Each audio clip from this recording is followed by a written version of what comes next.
Hello, welcome back to my channel. आज का problem है 2 power x is equal to x power 2। इसमें ये x जो है अननोन है। x की कीमत फाइंड आउट कर लेते हैं कि x की क्या कीमत है। चलिए स्टार्ट कर लेते हैं। दोनों साइड पे दो डिफरेंट पावर है, तो इन पावर्स को ख़त्म कर लेते हैं। देखो 2 power x is equal to x power 2। तो ये पावर्स कैसे ख़त्म हो गए? इस साइड से पावर लेना होगा 1/2x, तो फिर इस साइड से पावर लेना होगा 1/2x। ठीक है, तो इनके लिए हमारे पास एक रूल है, और यह है x power a whole power b is equal to x power a and b। यानी जब किसी बेस के ऊपर दो पावर्स हो तो दोनों पावर्स प्रोडक्ट होते हैं।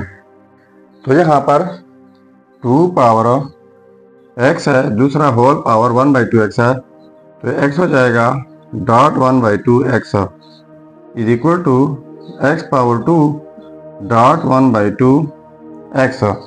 यानी इस रूल के मुताबिक ये दोनों पावर प्रोडक्ट हुई है, तो ये x और 1/x कैंसिल आउट जाएंगे, और यहाँ पर 2 1/2 कैंसिल आउट। सो यहाँ पर रह जाएगा 2 पावर में 1/2 is equal to x power 1/x रह जाएगा। अब यहाँ पर हमारे पास एक रूल है कि a पावर 1/a हो is equal to b power 1/b। तो इस सूरत में हम लिख लेते हैं a is equal to b।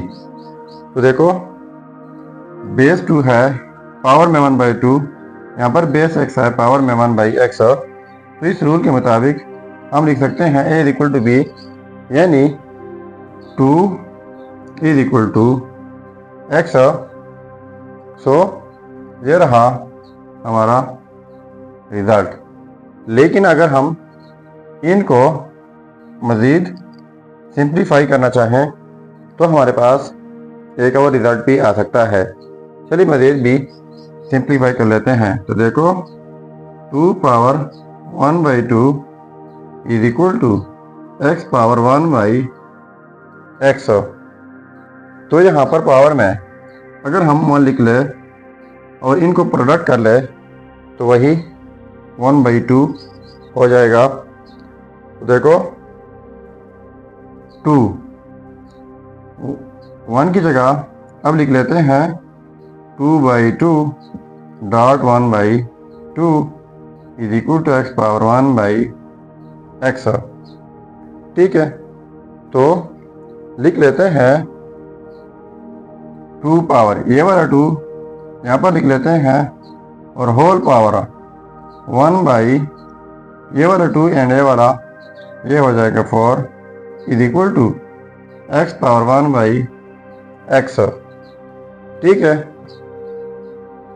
तो ये हो जाएगा 2 power 2 4 whole power 1/4 is equal to x power 1/x।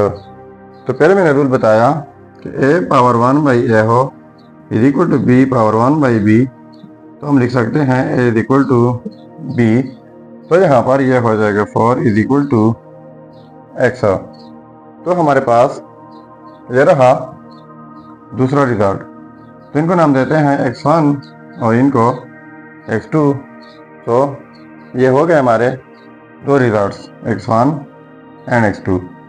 अब अगर इन रिजल्ट्स को हम चेक करना चाहें कि वाकई ये रिजल्ट्स ठीक है या गलत हो, तो यहाँ पर मेन प्रॉब्लम में x की जगह पहले 2 पुट करके बाद में 4, अगर ये आपस में सेम आता है तो ये रिजल्ट्स ठीक होंगे। चलिए अब चेक कर लेते हैं। अब देखो पहले चेक कर लेते हैं 8x1 इज इक्वल टू 2 के ऊपर। ठीक है, यानी x की जगह हम 2 लगाएंगे। तो चेकिंग 2 पावर में x की जगह 2 इज इक्वल टू, यहाँ पर x है तो x की जगह 2 पावर में 2। तो देखो 2 पावर 2 हो जाएगा 4 is equal to power to 4। तो देखो ये आपस में सेम आ गए, तो इसका मतलब ये हुआ कि ये रिजल्ट 100% ठीक है। अब चेक कर लेते हैं 8x2 के ऊपर जो कि 4 है। सो 2 पावर x की जगह 4 इज इक्वल टू, यहाँ पर x की जगह 4 होल पावर 2। तो 2 पावर 4 इक्वल होता है 16 का, is equal to 4 power 2 equal होता है 16 का। तो देखो ये भी आपस में सेम आ गए, तो इसका मतलब ये हुआ कि x2 भी 100% ठीक है। तो देखो ये दोनों रिजल्ट्स x1 एंड x2 100% ठीक है। सो ये था हमारा प्रॉब्लम। अगर चैनल पर नए हैं तो सब्सक्राइब कीजिएगा। मिलते हैं नेक्स्ट वीडियो में। अल्लाह हाफिज़।